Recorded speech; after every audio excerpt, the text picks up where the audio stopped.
안녕하세요.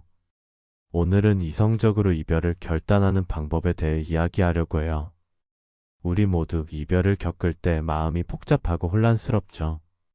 감정은 왔다 갔다 하고 그 사이에서 어떻게 결정을 내려야 할지 잘 모르겠을 때가 많아요.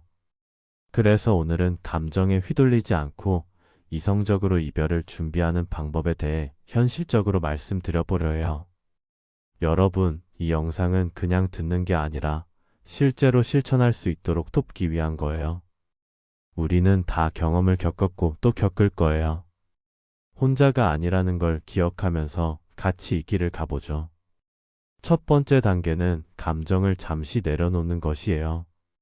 우리가 이별을 결단할 때 마음속에서는 감정이 격하게 일어나기 마련이에요. 화가 나고 그리움이 밀려오고 후회도 들고 혼자서 속에서 난리가 나죠. 하지만 이럴 때일수록 감정에 휘둘리지 말고 잠시 멈추고 한 발 물러서서 생각해 보는 게 중요해요. 예를 들어, 내가 너무 힘들다고 해서 바로 결정을 내리면 나중에 후회할 수 있어요. 왜 그때 그렇게 했지? 싶을 수도 있죠. 그래서 지금 내가 정말로 원하는 건 무엇인가? 라는 질문을 자신에게 던져보세요. 감정을 잠시 내려놓고 이성적으로 이 상황에서 나에게 필요한 결정은 무엇일까? 를 생각하는 거예요. 이별을 결심하기 전에 자주 상대방을 떠나게 하는 이유를 정확히 알고 있어야 해요. 왜 이 사람과 계속 이어가면 안 되는지를 분명히 인식하는 것이 중요해요. 이유가 없다면, 이별을 해야 할 이유가 없다면 감정에 휘둘릴 수밖에 없으니까요. 다들 알죠? 사랑은 감정이다 라고 하는 말 맞아요. 그런데 이별은 감정이 아니라 사실 결단이에요. 내가 이별을 결정하는 순간부터 그 선택을 나 스스로 믿고 따라가야 한다는 책임감이 생깁니다. 예를 들어, 일상에서 일을 하기 싫다고 감정이 올라오지만 우리는 회사를 가야 하잖아요. 그럴 때 감정으로 결정하지 않죠. 이별도 마찬가지예요.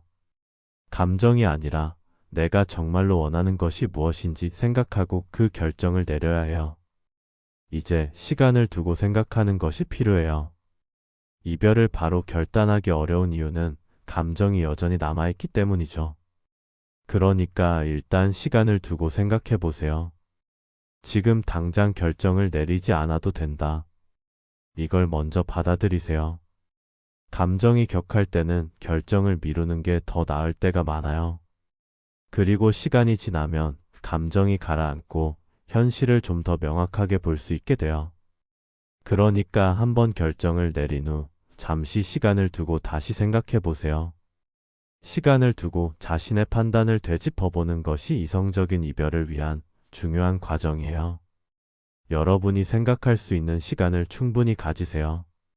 이제 정말 행동으로 나가야 할 때가 옵니다. 감정에 휘둘리지 않기 위해서는 마음을 닫고 나 자신을 집중하는 시간이 필요해요.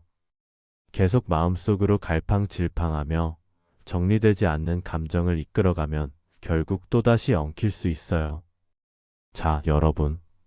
마음을 다잡고 이제 행동으로 나가세요. 감정적 불안감이 있을 거예요. 이렇게 결정한 게 맞는 걸까? 이런 의문이 들 수도 있어요. 그럴 때마다 자신에게 묻지 마세요. 그냥 그 결정을 믿고 앞으로 나가세요.